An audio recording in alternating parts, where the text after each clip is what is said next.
वैजनाथ। यह ज्योतिर्लिंग बिहार प्रांत के संथाल परगने में स्थित है। शास्त्र और लोक दोनों में उनकी बड़ी प्रसिद्धि है। इसकी स्थापना के विषय में यह कथा कही जाती है। एक बार राक्षस राज रावण ने हिमालय पर जाकर भगवान शिव का दर्शन प्राप्त करने के लिए बड़ी घोर तपस्या की। उसने एक एक करके अपने सिर काटकर शिवलिंग पर चढ़ाना शुरू किए। इस प्रकार उसने अपने 9 सिर वहां काटकर चढ़ा दिए। जब वह अपना 10वां और अंतिम सिर काटकर चढ़ाने के लिए तैयार हुआ, तब भगवान शिव अति प्रसन्न और संतुष्ट होकर उसके समक्ष प्रकट हो गए। शीश काटने को उद्यत रावण का हाथ पकड़कर उन्होंने उसे ऐसा करने से रोक दिया। उसके 9 सिर भी पहले की ही तरह जोड़ दिए और अत्यंत प्रसन्न होकर उससे वर मांगने को कहा। रावण ने वर के रूप में भगवान शिव से उस शिवलिंग को अपनी राजधानी लंका में ले जाने की अनुमति मांगी।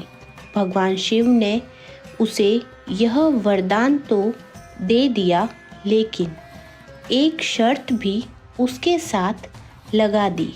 उन्होंने कहा, तुम शिवलिंग ले जा सकते हो, किंतु यदि रास्ते में इसे कहीं रख दोगे तो यह वहीं अचल हो जाएगा।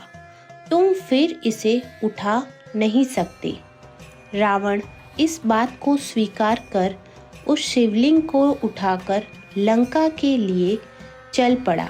चलते चलते एक जगह रास्ते में उसे लघुशंका करने की आवश्यकता महसूस हुई। वह उस शिवलिंग को एक अहीर के हाथ में थमाकर लघुशंका की निवृत्ति के लिए चल पड़ा। उस अहीर को शिवलिंग का भार बहुत अधिक लगा और उससे संभाला नहीं गया। विवश होकर उसने शिवलिंग को वहीं भूमि पर रख दिया। रावण जब लौटकर आया, तब वह बहुत प्रयत्न करने के बाद भी उस शिवलिंग को किसी प्रकार भी उठा नहीं सका।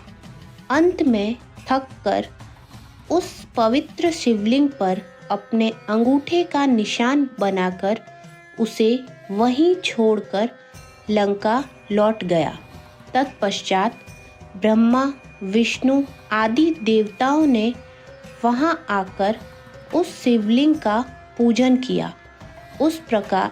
इस प्रकार वहां उसकी प्रतिष्ठा कर वे लोग अपने अपने धाम लौट गए।